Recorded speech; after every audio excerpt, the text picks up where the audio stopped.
Hey, what's up guys? I wanted to make a short video explaining a few of the things I've learned during my first 12 or so hours playing this game. This is currently the longest game I've gone at 50 or so cycles, so I just wanted to share again the problems I've run into and the solutions to those problems. It's important to note that you will experience three gases early on: hydrogen, carbon dioxide, and oxygen. Now, hydrogen is the least dense of these three gases, so it will want to settle at the top of your base. Carbon dioxide is the most dense, so it will find its way to the bottom of the base, and then oxygen will find its way into the middle.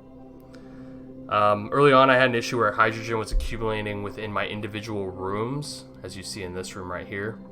The solution to that was to add these mesh tiles, which you can see here. What that does is allow the air to pass through the top of the room and out the base.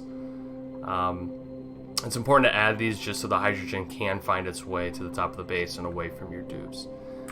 Similar principle with the carbon dioxide. It was settling in the bathroom here on the floor, so I added these mesh tiles just so it can allow the carbon dioxide to escape the room and get away from my dupes. At one point I had too much hydrogen forming at the top of my base up here. The solution to that was to add a hydrogen generator. Now, I didn't need to put the generator at the top of the base because this has a gas input, and what you want to make sure is that the gas input is only taking in hydrogen. If it's taking in other forms of gas, it will eventually break the generator. So what you need to do is what I did was add gas pumps at the top of the base where the hydrogen was forming.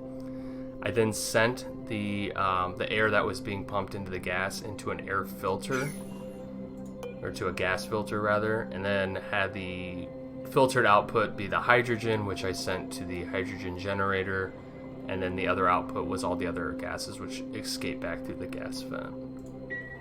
The output on the hydrogen generator is power, which is nice.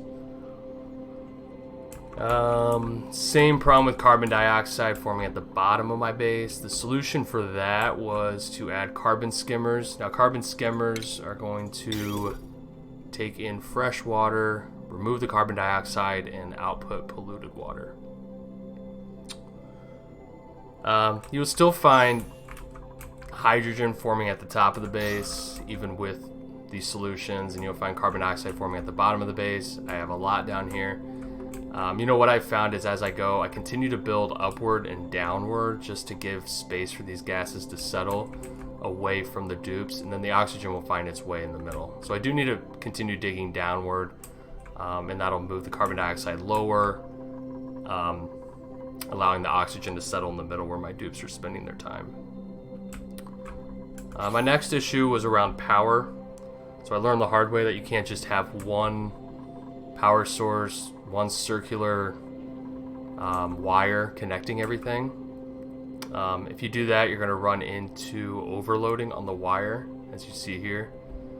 The solution to that is to have your power generators here, and then you want the heavy watt wire carrying the power from those through the batteries and then down into these power transformers.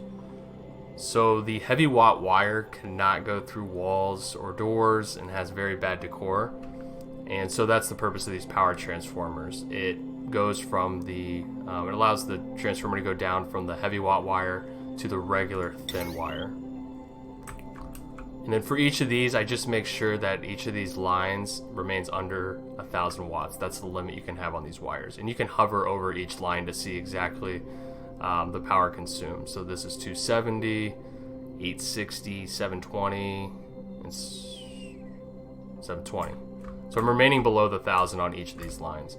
I do wish I would have planned this better. I don't have a lot of space over here because as the base grows, I'm going to need more power. I'm going to have to build more transformers,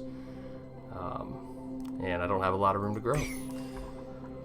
Another quick tip I found is these wash basins and sinks. You can change the direction of the arrow, and that just tells the dupes when to wash their hands. So you want to point it away from the toilets. That way they wash their hands after going to the bathroom versus before or before and after.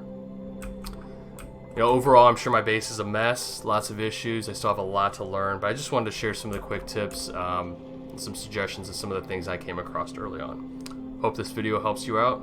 Have a great day. Thank you.